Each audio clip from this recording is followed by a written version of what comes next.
चलो देखो क्वेश्चन क्या है, सुनो फिर से हम बताते हैं। प्रश्न वाली 6.4 का 6 नंबर ना, तो सिद्ध कीजिए कि दो समरूप त्रिभुज के क्षेत्रफलों का अनुपात उसकी संगत माध्यिकाओं के अनुपात के वर्ग का होता है। मतलब समरूप त्रिभुज के क्षेत्रफल का जो अनुपात होगा उसके संगत माध्यिका के उसके संगत माध्यिका के अनुपात का वर्ग होगा। वर्ग मतलब क्या, स्क्वायर होता है। मतलब इसमें दो त्रिभुज है ए बी सी, एक त्रिभुज बना लो पी क्यू आर,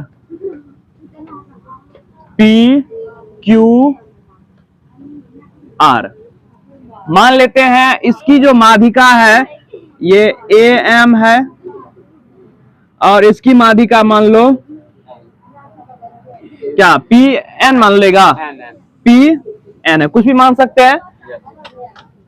और यहाँ पे ये बोला गया है कि त्रिभुज ए बी सी और त्रिभुज पी क्यू आर क्या है, समरूप है। बताओ जब त्रिभुज समरूप होगा तो उसका सभी भुजा अनुपात में होगा और उसका संगत कोण भी क्या होगा, बराबर होगा। यहाँ पे लिखेंगे हल देकर दिया है क्या, समझो, दिया है कि त्रिभुज ए बी सी समरूप है ना किसके, त्रिभुज पी क्यू आर के। अब बताओ जब त्रिभुज समरूप होगा, अभी पीछे ही बैठो रे, अभी यहाँ पे नहीं आना, अभी पीछे ही बैठो, तो जब तक 10वां वाले को बताते हैं, जब तक 10th वाले को बताएंगे पीछे ही बैठो। हाँ इस पे बैठ जाओ, हाँ तुम बैठ जाओ ना, तुम कहाँ इसमें घुस गया, चलो बैठ जाओ। अब यहाँ पे देखो ये दोनों त्रिभुज समरूप होगा तो बताओ समरूप त्रिभुज के भुजा का अनुपात क्या होगा, बराबर होगा। मतलब ए बी बट्टे पी क्यू बराबर होगा किसके, बी सी बट्टे क्यू आर के, नहीं होगा। ये भुजा इस भुजा के अनुपात में होगा, ये वाला भुजा इस भुजा के अनुपात में होगा और ये वाला भुजा इस भुजा के अनुपात में होगा ना। ए सी अनुपात क्या होगा, पी आर, ठीक है। और कोण भी क्या होगा, बराबर होगा कोण बी बराबर कोण क्यू और कोण हमें इसी का खाली जरूरी है, अभी इसलिए ले लिए। और भी कोण ए बी बराबर पी होगा, कोण सी बराबर कोण आर होगा, ये भी हो सकता है, ठीक है। अब हमें सिद्ध क्या करना है, समझो।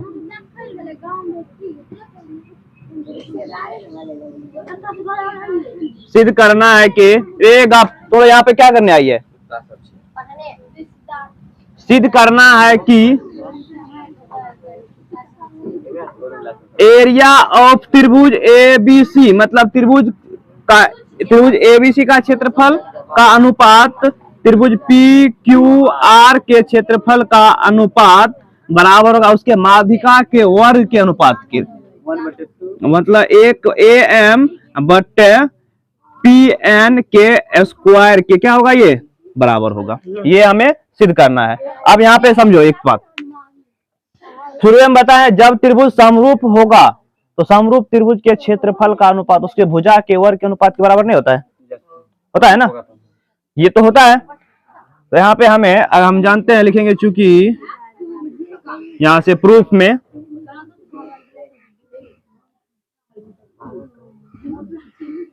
त्रिभुज ए बी सी समरूप है किसके, त्रिभुज पी क्यू आर के। तो बताओ जब त्रिभुज समरूप होता है तो समरूप त्रिभुज के क्षेत्रफल का अनुपात एरिया ऑफ त्रिभुज एबीसी और एरिया ऑफ त्रिभुज पी क्यू आर ये बराबर होगा उसके संगत भुजा के वर्ग के अनुपात के। मतलब बोल सकते हैं ए बी का स्क्वायर बट्टे पी क्यू का स्क्वायर, या बोल सकते हैं ए बी बट्टे पी क्यू के स्क्वायर के, क्या होगा। इसको समीकरण फर्स्ट मान के क्या कर दो, छोड़ दो। लेकिन हमें तो चाहिए, ये प्रूव करना चाहिए था। अगर हम किसी तरह से, सुनो इधर, अगर हम किसी तरह ए एम बट्टे पी एन बराबर कर दे ए बी बट्टे पी क्यू, तो ए बी बट्टे पी क्यू जगह पे ये ले लेंगे तो प्रूव हो जाएगा। लेकिन ये दोनों है किसमें, देखो A M P N A B P Q, मतलब कौन त्रिभुज मारा है, ए बी एम और पी क्यू एन में, इन दोनों त्रिभुज मारा है। अब बताओ किसी तरह से अगर इन दोनों त्रिभुज को समरूप कर दे हम, ठीक है, और हमें पता है समरूप त्रिभुज के वो भुजा क्या होता है, अनुपात में होता है, नहीं होता है बराबर में। यहाँ पे लिखो, अब किस में चलेंगे, अब यहाँ पे देखो एक चीज यहाँ पे पहले समझा देते हैं। देखो ए एम जो है ना त्रिभुज बी सी का क्या है, माध्यिका है, और ये भी क्या है, त्रिभुज पी एन जो है त्रिभुज में क्यू आर का क्या है, माध्यिका है। अब माध्यिका पता है जिस रेखा पे पड़ता है उसको बराबर बराबर बांट देता है, मतलब जितना ये होगा उतना ही ये होगा, जितना ये होगा उतना ही ये होगा। और यहाँ से अगर हम ऐसे लिखना चाहे लिखेंगे, चूंकि ए एम भुजा बीसी का और पी एन भुजा क्यू आर का क्या है, माध्यिका है, यही ना है। अल्लाह ने इधर समझो, जब माध्यिका होगा तो बताओ जितना ये होगा उसका आधे ना ये होगा, बराबर करेंगे तो मतलब यहां से बोल सकते हैं बी सी बराबर 2 बी एम के 2 बी एम, क्योंकि इसको तो गुना करें तब ना बीसी बराबर, जितना ये होगा उतना ये होगा, समझ आ रहा है ना। मतलब ये वाला भुजा जो होगा इस बीसी का दुगुना होगा, नहीं होगा क्योंकि दो बराबर भाग में बांट रहा है। उसी तरह से ये क्यू एन जो होगा, क्यू एन बराबर नहीं क्यू एन नहीं, क्यू आर ना, क्यू आर बराबर होगा 2 क्यू पी एन के ना, नहीं पी एन नहीं क्यू एन के, क्यू एन के। ये कर लिए क्योंकि अभी इसका हमें जरूरी पड़ेगा। अब यहां से चलेंगे किसमें, त्रिभुज ए बी एम तथा त्रिभुज पी क्यू एन में, पी क्यू एन में। पहले इन दोनों त्रिभुज को समरूप करना पड़ेगा। इन दोनों त्रिभुज में बताओ क्या ये भुजा इस भुजा के बराबर नहीं है, है ना। ए बी बराबर P R P Q, A B बराबर ए बी बराबर पी क्यू, ठीक है। क्या ये कोण और ये कोण बराबर नहीं है, पहले लिख चुके हैं ना, कोण बी बराबर कोण क्यू, क्योंकि इसका हमें जरूरी था, कोण बी बराबर कोण क्यू। देखो तो उसमें दिखाई पड़ रहा है ना यहाँ तक, कोण बी बराबर कोण क्यू, ठीक है। चलो अब यहाँ ऊपर से कर देते हैं। अब यहाँ पे समझो, अब क्या करते हैं, कोण बी बराबर कोण क्यू हो गया। उसके बाद देखो यहाँ पे कोण बी बराबर कोण क्यू, ये बीसी बराबर तो क्यू आर हाई है ना, बीसी बराबर क्यू आर नहीं, बीसी के अनुपात में क्यू आर, तो बीसी बराबर क्यू आर। अब जहां पे तो यहां से बीसी की जगह पे क्या ले लो, बीसी की जगह पे ले सकता है 2 बी एम, हाँ बीसी की जगह पे लेंगे ना, यहाँ से बीसी की जगह पे 2 बी एम, इसकी जगह पे 2 क्यू एन। तो देखो 2 से 2 कैंसिल हो गया, तो बताओ बी एम बराबर क्यू एन हो गया, मतलब ये भुजा इस भुजा के बराबर हो गया, बी एम बराबर क्यू एन। जब ये भुजा इस भुजा का क्या हो गया, बराबर हो गया, तो लगा दो एस ए एस क्या हो गया, भुजा कोण भुजा। तो यहां से लिख देंगे एस ए एस सर्वांग समता, सर्वांग समता नहीं समरूपता लगा दो, समरूपता से क्या होगा, त्रिभुज ए बी एम समरूप हो गया किसके, त्रिभुज पी क्यू एन के। अब बताओ जब जो त्रिभुज समरूप होता है उसके संगत भुजा का अनुपात क्या बराबर होता है, तो यहाँ पे बोल सकते हैं ए बी बट्टे पी क्यू का अनुपात होगा किसके, पी ए एम बट्टे पी एन के, ए एम बट्टे पी एन। इसको मान लो समीकरण सेकेंड। अब यहाँ बताओ समीकरण फर्स्ट और सेकेंड से जहां पे ए बी बट्टे पी क्यू है वहां पे हम ए एम बट्टे पी एन ले सकते हैं, ले सकते हैं ना। लिखेंगे यहाँ पे अब समीकरण फर्स्ट और सेकेंड से। बताओ समीकरण फर्स्ट कौन है, समीकरण फर्स्ट जो है ये है और समीकरण सेकेंड ये है। तो समीकरण एरिया ऑफ त्रिभुज ए बी सी बट्टे एरिया ऑफ त्रिभुज पी क्यू आर बराबर होगा किसके, ए बी बट्टे पी क्यू की जगह ले सकते हैं ए एम बट्टे पी एन, ए एम बट्टे पी एन स्क्वायर है ना, स्क्वायर लगा, यही ना प्रूव करना था, यही ना प्रूव करना, सिद्ध करना था क्या, यही ना। तो लिख देंगे प्रूव्ड, ये प्रूफ दे करना। ये क्वेश्चन अगर पूछता है कभी कभी 5 नंबर में पूछ देता है या 2 नंबर में पूछ देगा। चलो लिखो इसको यहाँ पे, वही तो बताए ए बी बराबर ए बी बट्टे पी क्यू बराबर ए एम बट्टे पी एन ले सकते हैं ना। तो इसमें हम जहाँ पे यहाँ पे जो माने थे समीकरण फर्स्ट, तो ए बी बट्टे पी क्यू की जगह पर हमने ए एम बट्टे पी एन ले लिए, यही हमें प्रूव करना था, नहीं करना था। ये समीकरण फर्स्ट है और ये समीकरण सेकंड है। समीकरण फर्स्ट और सेकंड से जहाँ पे ए बी बटे पी क्यू है, ए बी बटे पी क्यू की जगह पे ए एम बटे पी एन ले लिए। समझ में आया ना? चलो लिखो। क्वेश्चन क्या है, बोल रहा है सिद्ध कीजिए कि एक वर्ग की भुजा पर, सुनो, एक वर्ग है और उस वर्ग के भुजा पर बने समबाहु त्रिभुज का क्षेत्रफल उसी वर्ग के विकर्ण पर बने समबाहु त्रिभुज के क्षेत्रफल का आधा होता है। कहने का मतलब क्या हुआ, समझो। यहाँ पे एक वर्ग है, चलो हम एक वर्ग बना लेते हैं। जैसे मान लो कि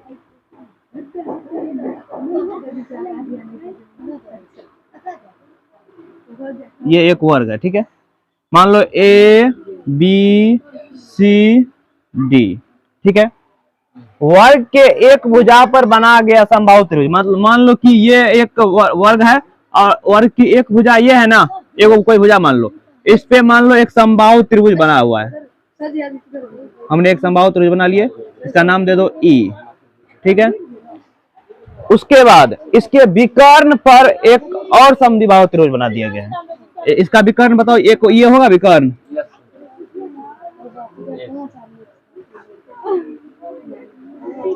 इसका विकर्ण होगा। विकर्ण पर भी क्या बनाया गया है, एक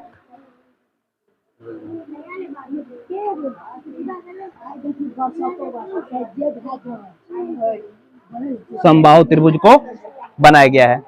इसका नाम दे दो एफ। हमने बना लिए। कोई एक वर्ग है, इस वर्ग की भुजा पर एक समबाहु त्रिभुज बना लिए, एक वर्ग की विकर्ण एसी पर एक समबाहु त्रिभुज बना लिए। अब बताओ समबाहु त्रिभुज होता है क्या, जिसका प्रत्येक भुजा बराबर हो और प्रत्येक कोण कितना डिग्री का, नहीं 60 डिग्री का। समबाहु त्रिभुज का सभी कोण कितना डिग्री का होता है, 60 डिग्री का। तो हम और क्या बताओ, वर्ग है एबीसीडी, एक वर्ग है ना, और वर्ग की सभी भुजा क्या होता है, बराबर। मान लो हम मान लेते हैं वर्ग की भुजा ए है, तो ये भी कितना होगा, ए होगा। ये भुजा भी कितना होगा, ए होगा। ये भुजा भी कितना होगा, ए होगा, ठीक है। अब यहाँ पे जब ये भुजा, अब देखो समबाहु त्रिभुज हम इसमें बात करते हैं, समबाहु त्रिभुज डी सी ई में अगर ये भुजा ए है तो ये भुजा भी इसका ए ये होगा ना, क्योंकि समबाहु त्रिभुज है ना।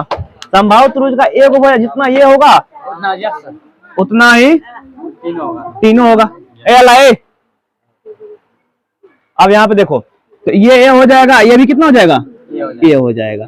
लेकिन यहाँ पे अब इस त्रिभुज की ये भुजा तो मालूम नहीं है, निकालना पड़ेगा। लेकिन है ये क्या, विकर्ण है ना, तो वर्ग का विकर्ण का सूत्र होता है एक √2 गुना भुजा। भुजा तो पता है ए है, और √2 गुना, इसका मतलब ये कितना हो जाएगा, √2a हो जाएगा। तो हम समझे, पहले लिख लेते हैं। यहाँ पे लिखेंगे हल में, माना कि ए बी सी डी एक वर्ग है जिसकी भुजा BC, जिसकी भुजा क्या नाम है, DC ना, जिसकी भुजा DC, यहाँ पे समझो इधर, जिसकी भुजा DC पर एक समबाहु त्रिभुज DCE बनाए और विकर्ण AC पर समबाहु त्रिभुज, इसका नाम दे दो ACF बनाए, ठीक है। हमें सिद्ध करना है क्या, सुनो यहाँ पे, अभी लिखो नहीं, समझो। सिद्ध हमें यहाँ पे करना है,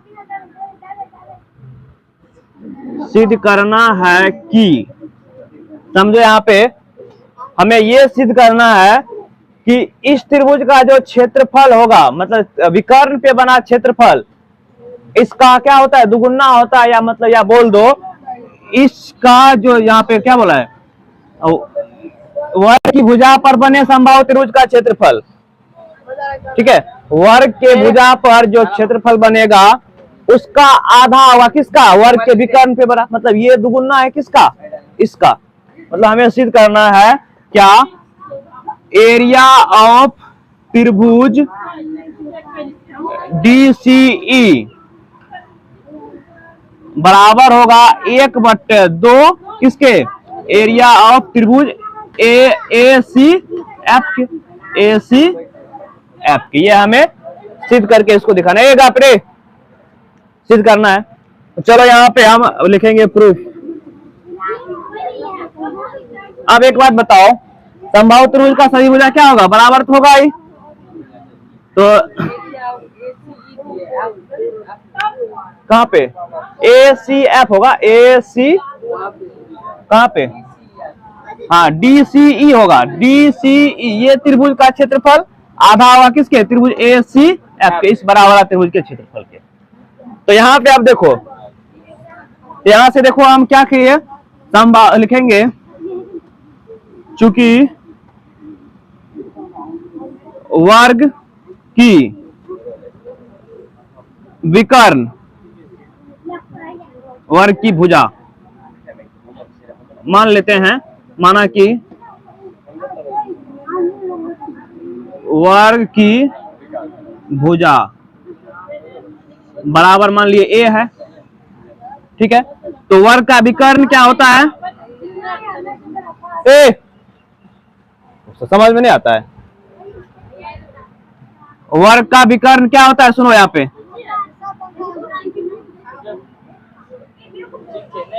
वर्ग का विकर्ण होता है √2 गुना भुजा, नहीं होता है। तो यहाँ पे √2, अब भुजा कितना है, ए है ना, इसका मतलब ये भी निकल गया कितना, √2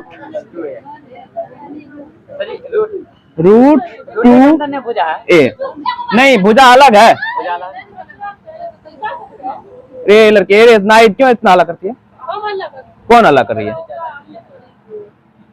अब देखो यहाँ पे सुनो, निकाल लिए। अब हमें पता है कि ये त्रिभुज ए सी एफ जो है कौन सा त्रिभुज है, समबाहु त्रिभुज है ना।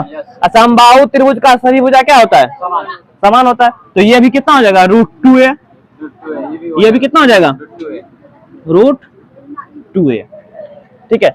अब यहाँ से तो हमें निकालना है इन दोनों त्रिभुज के क्षेत्रफल का अनुपात, यही ना, क्षेत्रफल निकालना है ना। तो बताओ क्षेत्रफल कब निकलेगा, अगर हम किसी तरह से ये दोनों त्रिभुज को समरूप कर दे। समरूप तो होगा ही कैसे, क्योंकि समबाहु त्रिभुज है, सभी भुजा बराबर है, सभी कोण बराबर है, त्रिभुज तो समरूप होगा ही, या तो ए समरूपता से या एस एस समरूपता से, नहीं होगा।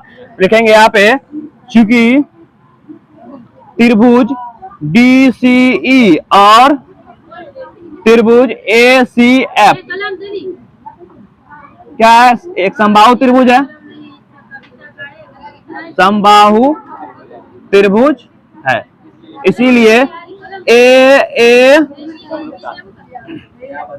समरूपता से त्रिभुज डी सी ई समरूप होगा किसके, त्रिभुज ए सी एफ के। अरे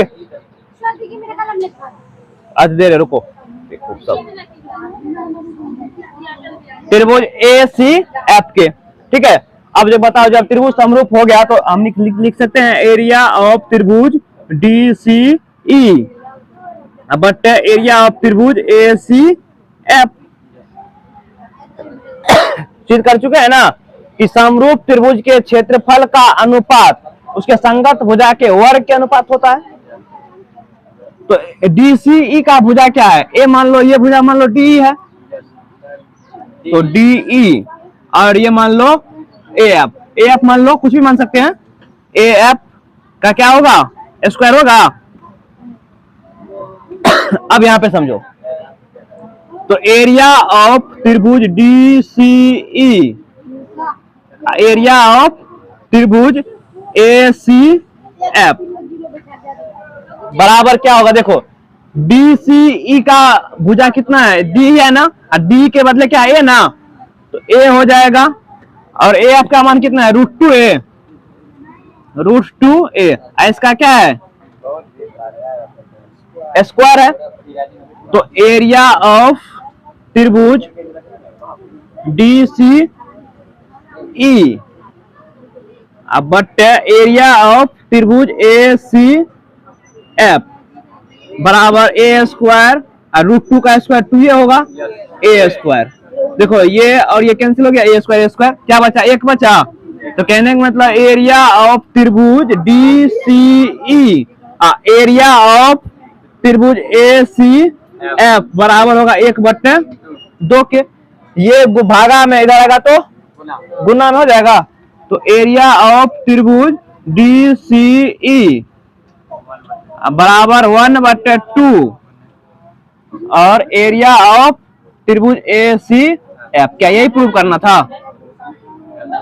देखो यही ना प्रूव करना था, हमें सिद्ध करना था। क्या सिद्ध करना है कि एरिया ऑफ त्रिभुज डी सी ई बराबर होना चाहिए 1/2 एरिया ऑफ त्रिभुज ए सी एफ। हो गया प्रूफ। चलो लिखो यहां तक तो।